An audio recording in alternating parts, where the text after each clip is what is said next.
Welcome back, everyone, to part 32 of our IPDRG Masterclass. I'm your lead instructor, Harshal, and I'm just absolutely thrilled to have you here for another explainer. So, in part 31, we navigated the complex pathways of the cardiovascular system and coronary interventions, getting a solid grip on coding things like CABG procedures. But today? Well, today we're shifting gears and building a completely new framework. We're diving headfirst into the highly specific, and yeah, sometimes a little tricky, rules of the ICD-10 PCS musculoskeletal system and joint arthroplasty procedures. Let's get right into it. But first, a quick reminder. If you are enjoying this lesson, please like, share, and subscribe to this channel and share it with friends for this free course on Decode Healthcare with Harshal. Okay, here is our game plan for today. First, anatomy rules and body systems. Second, joint arthroplasty guidelines. Third, revisions and supplements. Fourth, fracture reduction and fixation. And finally, we will wrap up with our masterclass summary. Let's start with Section 1, Anatomy Rules and Body Systems, where we map out the musculoskeletal system in PCS. Now, before we can even think about assigning those long alphanumeric codes to complex surgeries, we've got to lay down some foundational laws. Without them, looking at these 7-character codes is just going to feel like staring at a bowl of alphabet soup. Take a look at how logically the PCS system chunks anatomical sites using that crucial second character. Muscles, they're K. Tendons get L. Bursae and ligaments are M. Head and facial bones are N. And then we literally just split our extremities right down the middle. Upper bones and joints are P and R, while lower bones and joints are Q and S. Once you memorize these specific divisions, you're going to instantly recognize the body area just by glancing at that single second character. But here's a question for you. How do we definitively know what counts as upper versus lower when we're dealing with general body parts and not just our arms and legs? Well, enter the diaphragm rule. The diaphragm is your ultimate anatomical border. Anything above it, that's upper. Anything below it, lower. It really is that simple, but it is a strict boundary you absolutely must follow to avoid those instant claim denials. Okay, another vital anatomical rule we need to lock down is the portion versus whole body part rule. Think about this. What happens if a surgeon operates on a very specific fragment of a bone, but that specific little piece doesn't actually have its own unique body part value in our PCS tables?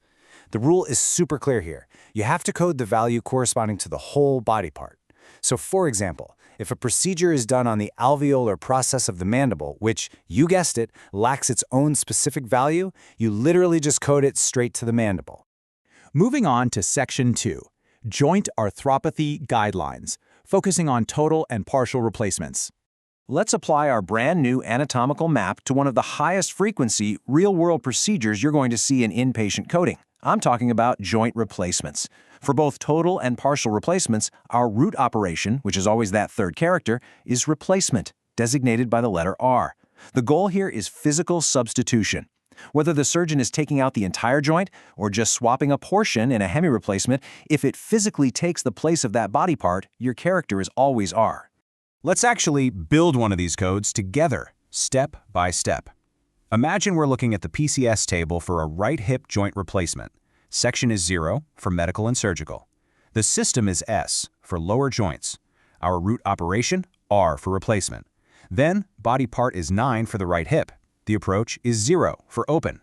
Now for the device, let's say we find 4 for a ceramic on polyethylene synthetic substitute. And finally, qualifier Z for no qualifier. String all those together and boom, 0SR904Z. Now, did you notice just how incredibly specific we had to be with character 6, the device value? When you're coding these arthroplasties, you have to play detective with the clinical documentation, specifically diving deep into that operative report. You've got to verify the exact synthetic materials the surgeon used. Was it ceramic, polyethylene, maybe metal on polyethylene? Plus, looking over at the qualifier column, you usually have to figure out the fixation method. Was the joint cemented or uncemented? Now, if the documentation truly doesn't specify, we do default to no qualifier, but trust me on this, you always need to check those operative notes first. Next up is Section 3, Revisions and Supplements, Correcting and Reinforcing Joints. Okay, so we know how to put a brand new joint in, but what happens when you have to fix a malfunctioning one? Well, that requires a very specific revision arthroplasty logic. We don't just slap a single code on it and call it a day. First, taking out the broken or old device, like a displaced hip piece, is coded as a removal, which is character P. Then, the new component gets coded completely separately. Depending on what the surgeon is actually doing, this second step will either be a replacement, character R, or a supplement, character U. A really good example of a supplement would be popping a new acetabular liner into a hip that's already been replaced. Let's zoom in on that supplement operation, character U, for just a second. This is used for material that physically reinforces or augments a body part, rather than totally replacing it. Think of it like adding extra support to a structural wall. For instance, look at a ventral abdominal hernia repair. The mesh they use is simply reinforcing the abdominal wall. Or consider a mitral valve ring annuloplasty, where a synthetic ring is used to augment the existing valve. It supports, but it definitely does not replace. All right, Section 4, Fracture Reduction and Fixation, Realigning and Immobilizing Bones. Handling traumatic and pathological fractures is basically bread and butter work for inpatient coders. When a surgeon performs a fracture reduction, which just means they are physically realigning a broken bone back into its proper anatomical place, this is always coded to reposition, character S. It really doesn't matter if it's an open reduction or a closed reduction. If that bone is being moved back to exactly where it belongs, your root operation is reposition. Now, to hold those freshly repositioned bones safely in place, surgeons rely on internal fixators. We're talking plates, screws, intramedullary rods, or K-wires. But what if a patient comes back months later just to get those removed? That's simply a removal character P.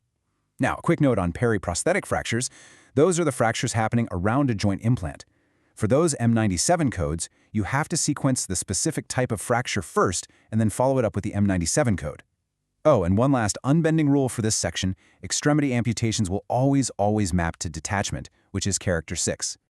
And that brings us to Section 5, our masterclass summary. The key takeaways from musculoskeletal coding. We have covered a massive amount of ground today, you guys. So here is exactly what you need to sear in your memory so you can tackle any orthopedic operative report with total confidence. First, map your characters logically by body system from K down to S. Second, remember the diaphragm rule for upper versus lower structures. Third, replacements, character R, take the place of a body part, while supplements, character U, merely reinforce it. Fourth, fracture reduction equals reposition, character S. And finally, never guess. Always verify your materials, fixation methods, and approach directly in the provider's documentation. You all did absolutely fantastic today navigating the musculoskeletal system. Next time, in part 33 of our masterclass, we're going to dive deep into ICD-10, PCS, nervous system, and spinal procedures. We'll be looking at complex fusions and spinal stabilization devices. It's going to be a great one. Before we wrap up, just a quick reminder. If you are enjoying this lesson, please like, share, and subscribe to this channel and share it with friends for this free course on Decode Healthcare with Harshal. You've mastered the bones today, but are you truly ready to tackle the delicate complexities of the brain and the spine? I guess we'll find out. I'll see you in the next explainer.